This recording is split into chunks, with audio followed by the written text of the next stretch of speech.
దేవుని నామానికి మహిమ కలుగును గాక. మన ప్రభువును రక్షకుడైన యేసుక్రీస్తు నామమున మీ అందరికీ శుభాభివందనాలు తెలియజేస్తూ ఉన్నాను. ఈరోజు మన ధ్యాన గ్రంథము నుండి కీర్తన గ్రంథము 31వ కీర్తన 23వ చరణం. యెహోవా విశ్వాసులను కాపాడును. చూడండి, భక్తుడైన కీర్తనకారుడు దావీదు ద్వారా దేవుడి విధంగా తెలియజేస్తూ ఉన్నాడు, యెహోవా విశ్వాసులను కాపాడును అని. అవునండి, ఎవరైతే ఆయన భయభక్తులు కలిగి ఉంటారో, ఆయన్ని ప్రేమిస్తారో, ఆయన విశ్వాసులుగా ఉంటారో వారిని ఆయన కాపాడును అని అంటూ ఉన్నాడు. అందుకని యెహోవా భక్తులారా, మీరందరూ ఆయన్ని ప్రేమించండి. ప్రేమిస్తే ఆయన విశ్వాసులను కాపాడుతాడు. చూడండి, మన జీవితంలో ఎన్నో ప్రమాదాలు, ఎన్నో ఆటంకాలు, ఎన్నో భయాలు, ఎన్నో ఒడిదుడుకులు ఎదురవుతూ ఉంటాయి. ఎన్నో రకరకాల సమస్యలు మనల్ని కృంగదీస్తూ ఉంటాయి. మానసికంగా, ఆర్థికంగా అప్పుల సమస్యలు, ఎన్నో రకాల సమస్యలు మనల్ని కృంగదీస్తూ ఉంటాయి.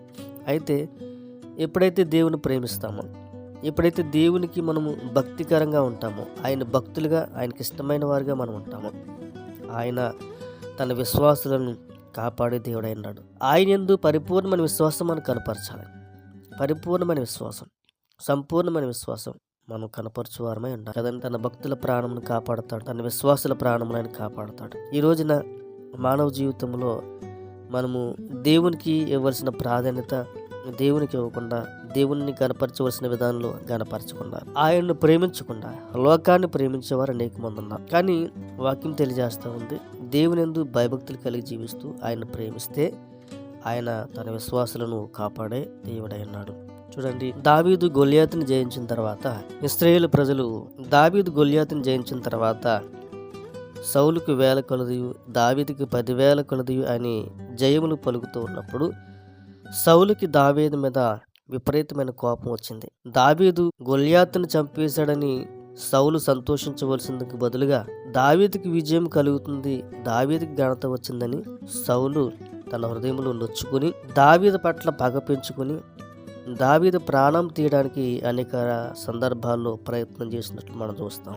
దావీదు ఎప్పుడు దొరుకుతాడా, దావీదుని చంపివేద్దామని అనేక సార్లు తన చేతిలో ఉన్న బల్లెమును విసురుతూ అనేక సందర్భాల్లో దావీదు కొరకు, దావీదు ప్రాణం తీయడం కొరకు ప్రయత్నం చేశాడు సౌలు. అంతేకాదు, తన సైన్యం ద్వారా కూడా అనేక సందర్భాల్లో దావీదును పట్టుకుని చంపడానికి ఎన్నో రకాల ప్రయత్నాలు చేశాడు. అటువంటి సమయంలో దావీదు గుహల్లో దాక్కుంటూ సౌలు చేతుల్లో నుంచి తప్పించుకుని తిరిగినట్లు మనం చూస్తూ ఉంటాం. కనుక వాక్యం తెలియజేస్తూ ఉంది, దావీదు దేవుని యొక్క హృదయానుసారుడు, దావీదు దేవునికి ఇష్టమైన వాడు. మరి ముఖ్యంగా దావీదు దేవుని ఆరాధికుడు, దేవుని యందు భయభక్తులు కలిగిన వాడు, దేవుని ప్రార్థించేవాడు, ఒక మంచి విశ్వాస, ఒక ప్రవక్త, ఒక రాజుగా దావీదు ఒక ఉన్నతమైన భాగ్యాన్ని దేవుని ద్వారా పొందుకున్నాడు. కాబట్టి సౌలు ద్వారా ఎటువంటి శ్రమలు దావీదుకి ఎదురైనప్పటికీ దేవుడు దావీదుని కాపాడుతూనే ఉన్నాడు, దేవుడు దావీదుని రక్షిస్తూనే ఉన్నాడు. కాబట్టి ఆయన భక్తుల ప్రాణమును ఆయన రక్షించే దేవుడు, ఆయన ప్రేమించి ఆయనకు విశ్వాసులుగా ఉన్నవారిని ఆయన కాపాడే దేవుడై ఉన్నాడు. కాబట్టి ఈరోజు నీ జీవితంలో ఎటువంటి శత్రువులు ఉన్నారో, ఎటువంటి సమస్యలు నీకున్నాయో, ఎటువంటి ఇబ్బందులు నీకున్నాయో, దేవుని భయభక్తులు కలిగి దేవుని ప్రేమిస్తే నిన్ను కాపాడటానికి ఆయన ఇష్టపడతా ఉన్నాడు. రక్షించడానికి, ప్రతి సమస్య నుంచి విడుదల ఇవ్వడానికి ఆయన నీకు తోడుగా ఉండడానికి ఇష్టపడతా ఉన్నాడు. కాబట్టి దేవుని వాక్యం తెలియజేస్తుంది, ఈ రోజున నీవు ఆయనకి ఇష్టమైన భక్తుడిగా, ఆయన్ని ప్రేమించువానిగా, మంచి విశ్వాసగా ఉంటున్నావా? నీ విశ్వాసంలో పరిపక్వత చెందావా? పరిపూర్ణమైన విశ్వాసంలో నువ్వు బ్రతుకుతున్నావా? అయితే దేవుని కాపుదల ఎప్పుడు నీకు తోడుగా ఉంటుంది. విశ్వాసం ఉండకపోతే కాపాడడా దేవుడు అంటే? విశ్వాసంలో లేకపోయినా కాపాడుతాడు. కానీ విశ్వాసంలో ఉంటే నీవు దేవుని వైపు తిరుగుతావు. కాబట్టి ఆయన ముందుగా హెచ్చరిస్తున్న హెచ్చరికలకు మనము గ్రహించి సమస్య నుంచి, ప్రమాదం నుంచి మనం తప్పింపబడతాం. నువ్వు దేవుని ప్రేమించకపోతే ఆయన మనకు చెబుతున్న హెచ్చరికలు మనము అశ్రద్ధ చేస్తూ వెనక మనమే శ్రమంలోకి వెళ్ళిపోతూ ఉంటాం. అనేక సందర్భాల్లో మనం సంసోను గురించి జ్ఞాపకం చేసుకున్నాం. సంసోను దేవుని మాట వెనకయ్యే, దేవునికి లోబడకయ్యే తన ప్రాణాలు కోల్పోయాడు. అలాగే ఈరోజు అనేక మంది దేవుని మాట వెనక తన ప్రాణాలు కోల్పోయిన వారు ఉన్నారు.